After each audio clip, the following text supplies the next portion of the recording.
Kad mi je Zlatar ovo pokazao, nisam mogao vjerovati svojim očima. U ovom kratkom videu ću vam pokazati kako ćete vratiti sjaj starom nakitu bez odlaska kod Zlatara i uštedjeti puno novaca. Koristit ćemo samo par sastojaka koja svi imate kod kuće. Uzmite pola limuna i procijedite ga. Prijatelji, napišite mi odakle me gledate.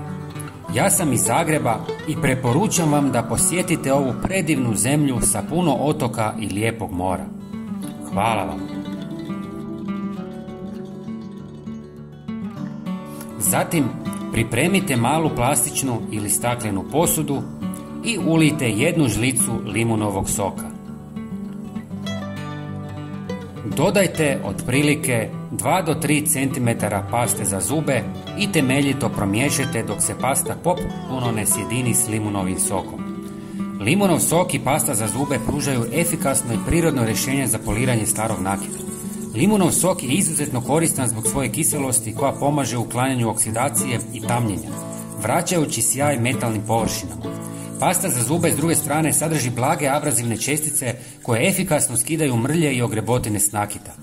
Kada se ova dva sastojka kombiniraju, zajedno čine moćan alat za čišćenje i izgladnjivanje starog nakita, vraćajući mu izvorni sjaj i izgled.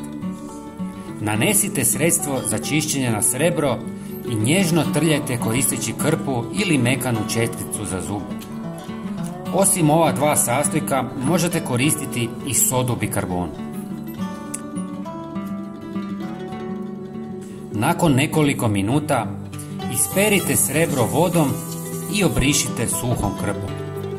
Vaš stari nakit će biti ponovo sjajan kao nekad, a vi ćete uštedjeti novac. Pogledajte kako se lijepo sjaji ova narukvica, a stara je skoro 30 godina.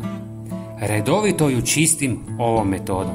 Dragi prijatelji, bilo bi nam drago da podijelite ovaj video sa svojim prijateljima i pretplatite se na naš kanal.